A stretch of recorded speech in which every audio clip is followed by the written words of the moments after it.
Washington Yepes comparte un diálogo con el invitado. Saludo cordialmente a Napoleón Saltos. Muy buenas tardes en medio de semejante frío y de semejante lluvia. Napoleón, ¿cómo estás? Buenas tardes. Lluvia natural y lluvia política también. No, lluvia política hay todos los días, sino que ahora ha estado un poquito más fuerte. Así es. Y bueno, a propósito de la lluvia política, Napoleón, ¿qué te parece esta decisión del CNE de separar a 4 organizaciones o de dejarles fuera de juego a 4 organizaciones políticas? Porque la presidenta del CNE, y te cuento como antecedente nada más, el vocal Cabrera, el señor Pita y algunos otros, cuando estuvieron en la radio conversando con quien te habla, me dijeron todo lo contrario. Dijeron que estas organizaciones tenían todo el derecho de participar democráticamente, pese a los pedidos del Contralor, y de pronto cambiaron de idea, pero radicalmente, y deciden dejar fuera de juego, a estas 4 agrupaciones. Tu primer comentario. Buenas tardes nuevamente. Buenas tardes.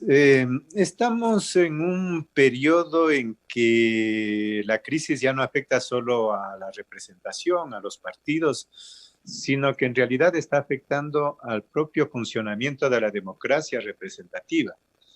Yo diría que el problema va más allá de la situación de estas 4 organizaciones suspendidas, porque está afectando al CNE como institución. El CNE viene manejando el proceso electoral con una mayoría de 3 votos, incluso excluyen a los otros 2, y no dan garantías de que este proceso electoral tenga toda la transparencia y la confiabilidad de la ciudadanía. Pero no es un fenómeno exclusivo. En realidad, esta crisis de la democracia viene desde más atrás. El control de los organismos electorales, de los organismos de la justicia, ha sido una especie de constante sucediéndose en los diferentes gobiernos. Lo que pasa es que en un periodo hay unos dueños del país y en otros periodos hay otros dueños del país o de las instituciones, y no logra consolidarse la democracia institucionalizada en el Ecuador. Pero caemos de Guatemala a Guatepeor.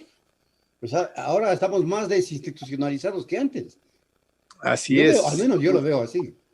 Uno de los fenómenos que se vive es que en el Ecuador se suceden las reformas y las reinstitucionalizaciones, y todos esos procesos son truncos.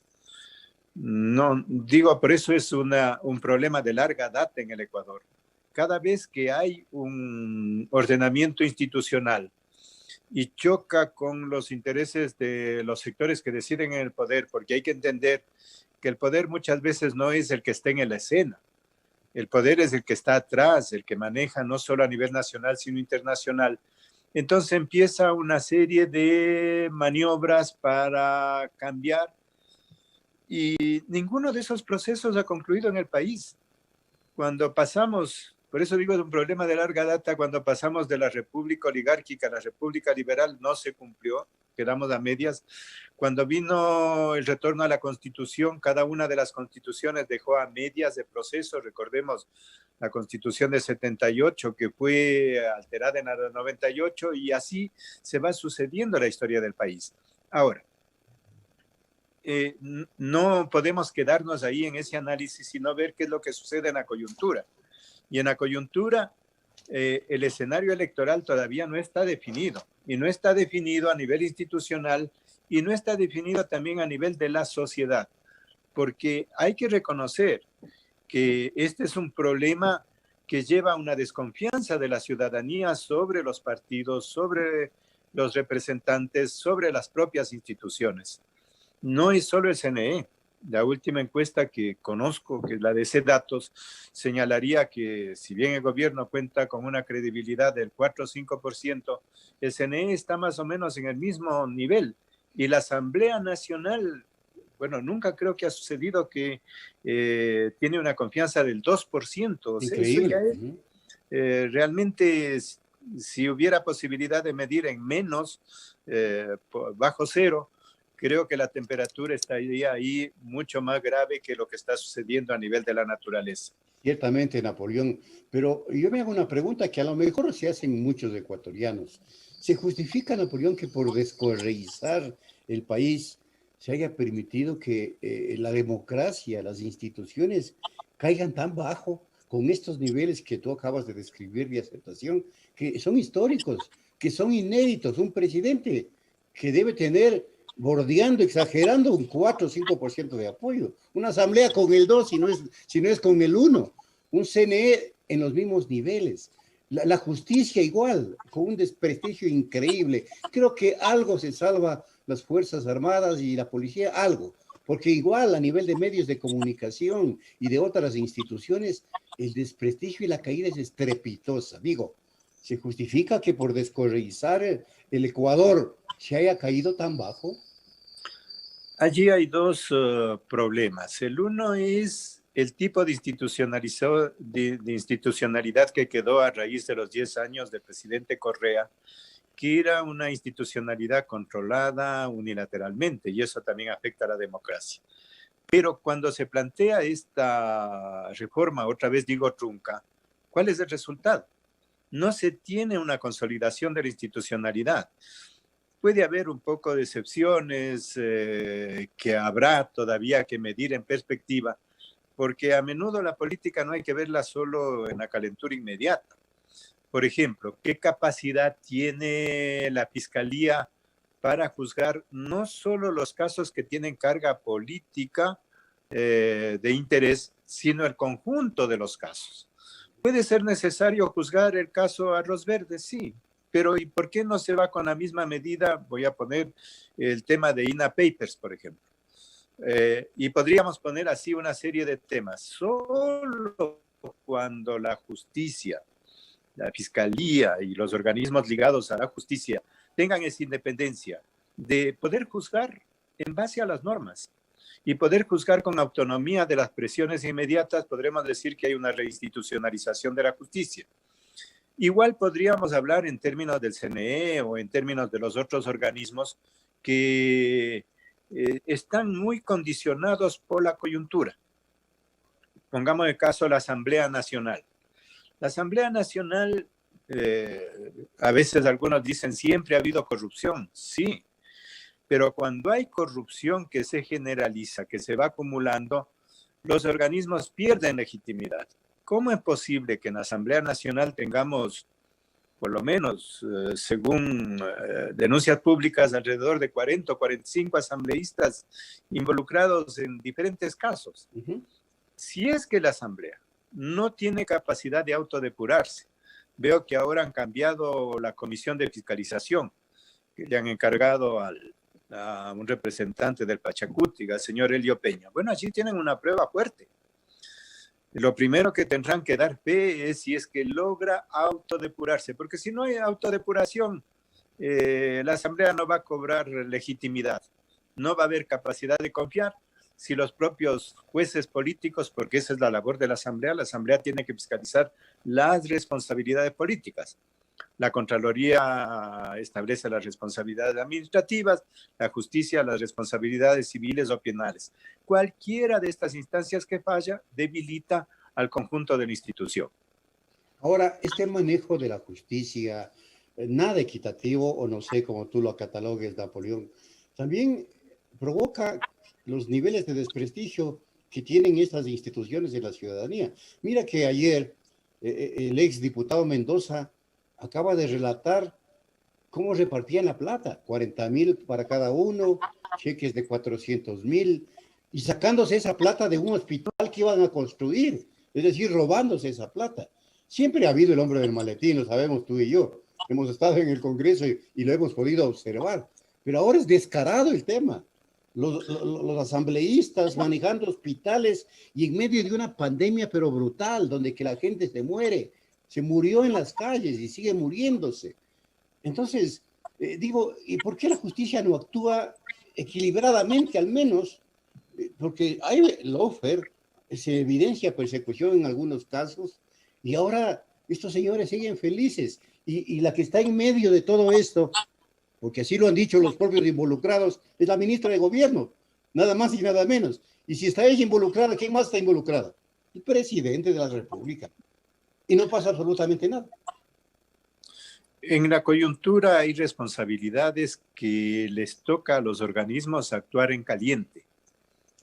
Retornemos al tema de la Asamblea. La Asamblea tiene la obligación de establecer los juicios políticos que sean necesarios en forma imparcial. Precisamente es en los momentos de los juicios políticos en donde empiezan las negociaciones, los repartos, y pasamos de una democracia institucional a lo que se llama una democracia de cargos. Es decir, esta es un debilitamiento de la democracia. Ya no es la democracia, ya no se decide por la norma, por la ley, sino que se decide por reparto de cargos. Pero este punto al que hemos llegado tiene que verse en el contexto de lo que podríamos llamar la genealogía de cómo se ha ido perfeccionando y subiendo de nivel la corrupción. Si es que hacemos un poco de historia, porque una de las cosas más difíciles es que perdemos la memoria. Yo diría que empezamos la democracia y después de empezar la democracia, inmediatamente tuvimos hechos de corrupción que llevaron a lo que se puede llamar un Estado corporativo. Recordemos, por ejemplo, el tema de la sucretización, en donde el Estado fue utilizado para corporativamente y con un manejo, entre comillas, legal o legalizado, se favorecieron determinados intereses. Pero fuimos avanzando. Para mí un punto de quiebre clave es en el periodo de Bucaram, cuando se banalizó la corrupción. Se festejaba el 1 millón de Jacobito, es decir, ya la corrupción se volvió un hecho normal. Entramos en esta especie de racionalidad cínica. Otro momento clave que no podemos olvidar es cuando en la aprobación de la Constitución del 98, la famosa transitoria 42, ¿no? En la cual previamente o en el marco de lo que ya se veía que llegaba la crisis bancaria, se creó el marco jurídico adecuado para el salvataje bancario, es decir, ya no se actuó a posteriori, sino que se anticipaban a los tiempos. Y esto yo diría que también, y hay que establecer con claridad la responsabilidad, en el periodo del presidente Correa, varias normas se alteraron para dar permisividad al manejo de los fondos públicos. Entonces se van acumulando esto hasta que llegamos al periodo de Lenín Moreno, y bueno, Lenín Moreno en gran parte es la continuidad y el perfeccionamiento de esos tipos de manipulaciones, porque de un lado va el reparto de cargos típico del Estado corporativo, de otro lado va la alteración de las propias normas y la afectación, la intervención en los organismos, en las instituciones que deben ejercer el control. Esta es la situación que conocemos los ecuatorianos. A veces uno puede decir, ¿y ahora, frente a esto, cómo actuamos? ¿Pueden las instituciones tener autonomía para lo que estamos diciendo? Si es que hay casos que tienen que vigilar, casos del anterior gobierno y del actual, tienen que actuar con la misma rigurosidad, porque si no se crea un ambiente de victimización y un ambiente que puede ser hasta utilizado políticamente, porque se dice, bueno, aquí hay persecución, y a través de ese argumento se elude también las responsabilidades frente a la justicia. Flaco favor el que le hace el CNE, por ejemplo, a quienes persigue, a los correístas. Le eliminan el movimiento político, no le dejan participar en elecciones, le eliminan 3 veces su posibilidad de inscripción del partido anteriormente. Luego, este movimiento se une a la lista número 1, a Centro Democrático. Ahora es candidato el señor Arauz, creo que con Carlos Rabascal, que también creo pretenden evitar que se inscriba para las elecciones del 2021. Toda esa victimización, lo único que han hecho es hacerles crecer como una espuma, no sé si se dan cuenta o no. Y además que en la lista 1, que tiene un efecto medio psicológico, o podría tener un efecto psicológico en los electores. Y por eso hago esta relación para entrar al análisis electoral de Napoleón. Se van a jugar cosas importantes en el 2021. Y se podría decir que hay 3 actores. La derecha unida, con Lazo, Nebot, Social Cristianos, creo, y todo ese grupillo, o ese grupote, digamos, no sé, el progresismo con el movimiento del señor Arauz, ¿no es cierto? Y la izquierda o centroizquierda con el movimiento del señor Yacu Pérez, que por allí también hay algunas dudas. ¿Cómo entonces que se va a encarar, crees tú, este proceso electoral, que se torna bastante complejo?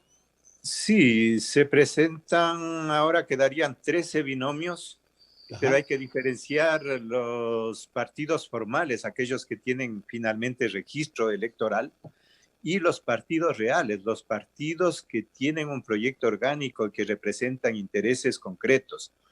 Ahí no hay que reducir el análisis solo a, como se acostumbró en la década anterior, izquierda-derecha, porque bajo este análisis izquierda-derecha, si es que eran aliados, cualquiera era de izquierda, cualquier proceso era llamado de izquierda, y ahí hubo esa permisividad, incluso si es que eran del mismo sector, se cerraban los ojos frente a la corrupción y más. Hay que completar, no solo que pase izquierda-derecha, ¿cuál es el modelo económico que plantean?